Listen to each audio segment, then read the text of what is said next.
questions from the fans. I'll ask you a first question. When you started playing Elijah 7 years ago on The Vampire Diaries, I guess you could have never imagined that you would stay on the show for 2 years and then you'd get your own spin-off. How do you look back on this whole crazy ride? I must confess, I had an instinct that the character would last a little while when I first read the pages. I don't know why I felt that when I first read him that it would be something that would endure. Okay. What do you like the most about your character and playing him on the show? I mean, there are a lot of things I enjoy about playing him. Yeah, sure, I'll take that. He has wonderful poise. Do you know this word? Yeah, he has wonderful poise and grace. I do not. He has wonderful dignity and restraint. Yeah. I have neither of those things. He's funny, and he's incredibly devoted to the things he loves. I do have that last one, devoted to the things I love. Okay. Is Elijah going to get together with Ailey eventually, soon maybe? Probably not in the short term, because I think because it's the finale, we're going to be the battle is for our lives and not for our love just now. Okay. There are a lot of fans who are saying hi. Hi. You are meeting fans from Vampire Diaries and the originals tomorrow for a convention. Yes. Do you have maybe an anecdote about a fan that maybe was a little bit too invested in the show, maybe a little bit crazy? I have beaucoup. I have many. Too many. The one that I always go to is in Brazil, the fans have a particular level of passion. In São Paulo, not this year but last year, they followed us from the convention back to our hotel in our car. I remember the driver who was driving us from the convention center to the hotel suddenly started speeding and zipping in and out of traffic, and for whatever reason, the fans were following us in a car, and I suddenly felt like Matt Damon in The Bourne Identity.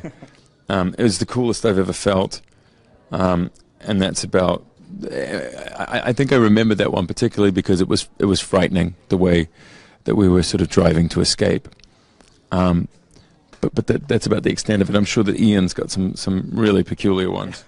We had a question. From someone, I forgot the name, sorry, who was asking you what was the hardest scene that you had to shoot on an emotional level? All of them. They're all difficult. The show is always played so dramatically. The stakes are always so incredibly high. It's been interesting to play a role like this for so long because it's you practice daily with scenes that seem to be life and death. I always seem to be doing it with a huge emotional pitch. I think what's going to be strange for me is after this to play characters where every scene I might not die. Do you know what I mean? Like, I don't know. Maybe that gives me anxiety. I mean, I'm wondering if you are going to kill me right now. That's how much anxiety I live in. He looks. Does he not look threatening to you? I'm suspicious. Now I'm going back to my Matt Damon. And on that note, since everybody seems to die so often on the show, is it? I mean, at a certain point, do you feel like you can never really die, never get off the show? Yeah. Yeah, I mean, I don't know how many times I've died. I can't even count anymore. I used to have a count on it. I mean, it's got to be 8 or 10 times I've died. I don't know any. I honestly can't remember. Yeah, there's a degree of immunity or immortality that I kind of believe I have. I mean, the only thing that I think can slay me now is poor ratings.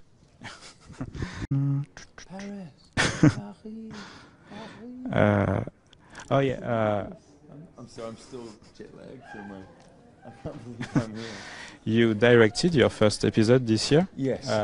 Can you tell us a little bit about it? And how was it to... I know this year you have a young actress, Summer Fontana, on the show playing Hope. Is it hard to like direct such a young actress and to like do scary scenes when you have such a young kid on set? Well, I mean, not particularly. She's actually Summer Fontana is actually 47 years old. She's just very, very small. She's really old, but I'm joking. That's a joke. It's my humor's not really translating in France. So, she's it wasn't that difficult. What's difficult is the convention that they've built. They've built a convention where she's the most powerful woman, powerful creature in our mythology, but because of the censorship of the show, because the network the show's on, we can't expose this child actress to gratuitous violence within a shot. So it's this strange conundrum and problem that we've built for ourselves. Okay. And how was it to like direct your castmates? Was it easy to like change, not being an actor but be the director of the episode? Well, it wasn't easy, but then again, I'm pretty demanding. I like to ask a lot of actors. I actually like to be asked a lot of as an actor. Like I like when a director really challenges me. So I walked in with perhaps the false assumption that people like to be treated the same as me as an actor. So I made lots of demands of them as an actor with every scene. But I think that the performances are really good in the show, and I feel like people can sense that. And it's really the most important thing.